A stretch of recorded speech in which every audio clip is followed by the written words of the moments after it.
My Checkbook, the easiest way to manage your checkbook. Simple and user-friendly.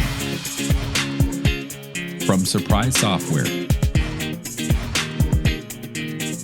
Go to mycheckbook.com and download a free trial today.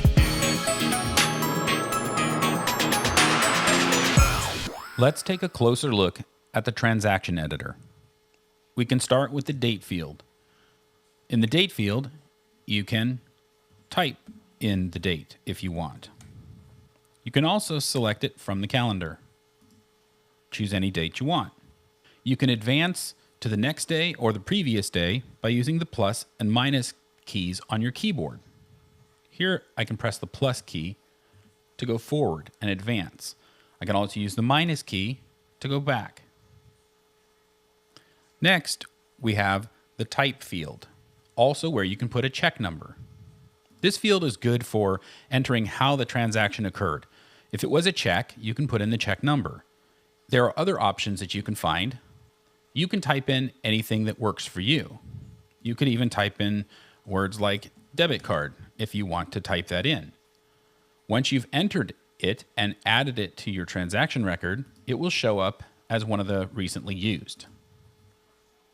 The description field allows you to describe the transaction, usually where the transaction was done, maybe what company you're doing business with, something that you'll recognize in your bank statement when you go to reconcile. These are the items that are in your list that you can choose from that you've previously entered. This is some sample data that I've entered. If I start typing, you'll notice that it starts to complete the entry based on the previous entries that I have in my list. If I want it, I can hit Tab and go to the next field, the amount field, where you'll see that it also enters the most recent amount that I spent using that same description. I can choose to erase that and type in a new amount. As you can see in my sample data, I have two places, one called Grocery Place and one called Grocery Store. Of course, these are not real places to do business. This is just some sample data. But I wanted to show you that if I start to type in grocery, it will pick one of them. If I delete that last completion and I now go to the list, you can see that it's filtering it based on what I've started to type.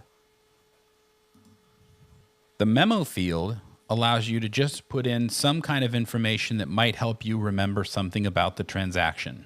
You're free to either leave this blank or enter something that's valuable to you.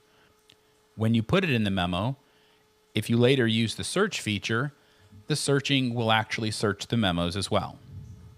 The posted field allows you to mark the item as posted, meaning that it has posted to your bank statement. So this is how to use the transaction editor.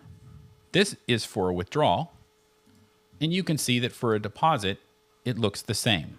It's just that when you enter the amount, it's going to be some amount that you're depositing. It's important when you're entering the amount to always enter a positive number.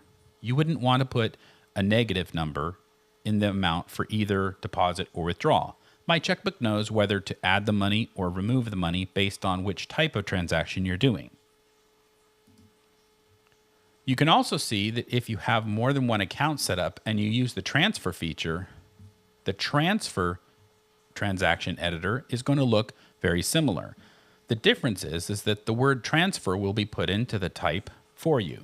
If this was using a check and you actually wrote a check from one account to the other, you could put the check number in here or any other type of information that you'd want to remember.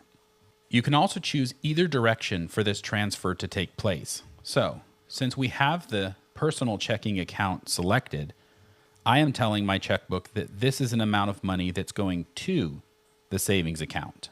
But I could also pull money from the savings account while I'm here editing transactions for personal checking. So you can pay attention to the direction of the transfer. And of course, enter the amount, memo, and posted, just like you would on any normal transaction. The other transaction editor is here when you're scheduling transactions, usually for repeat transactions. The basic editor up here is exactly the same as the other transactions that we've just talked about. The difference is that you can set up information for how this transaction should repeat. Maybe every 1 month or week, maybe every 2 weeks. You can decide this based on whatever schedule you're trying to set up. You can also decide that it'll stop after a certain number of entries. Entering the transaction before it's due lets you specify a number of days where the transaction will show up in your register before the date actually hits. This can be helpful for planning, and you can use it however it's helpful to you. This part about automatically marking as confirmed is helpful when you know that the amount is a specific amount. Let's say that I know for sure that I'm going to be making a payment for a subscription every month in the amount of $100. If I know that it's $100 and that amount doesn't change, then I can just mark it as confirmed. That means that this amount is an actual amount that I want to affect my balance.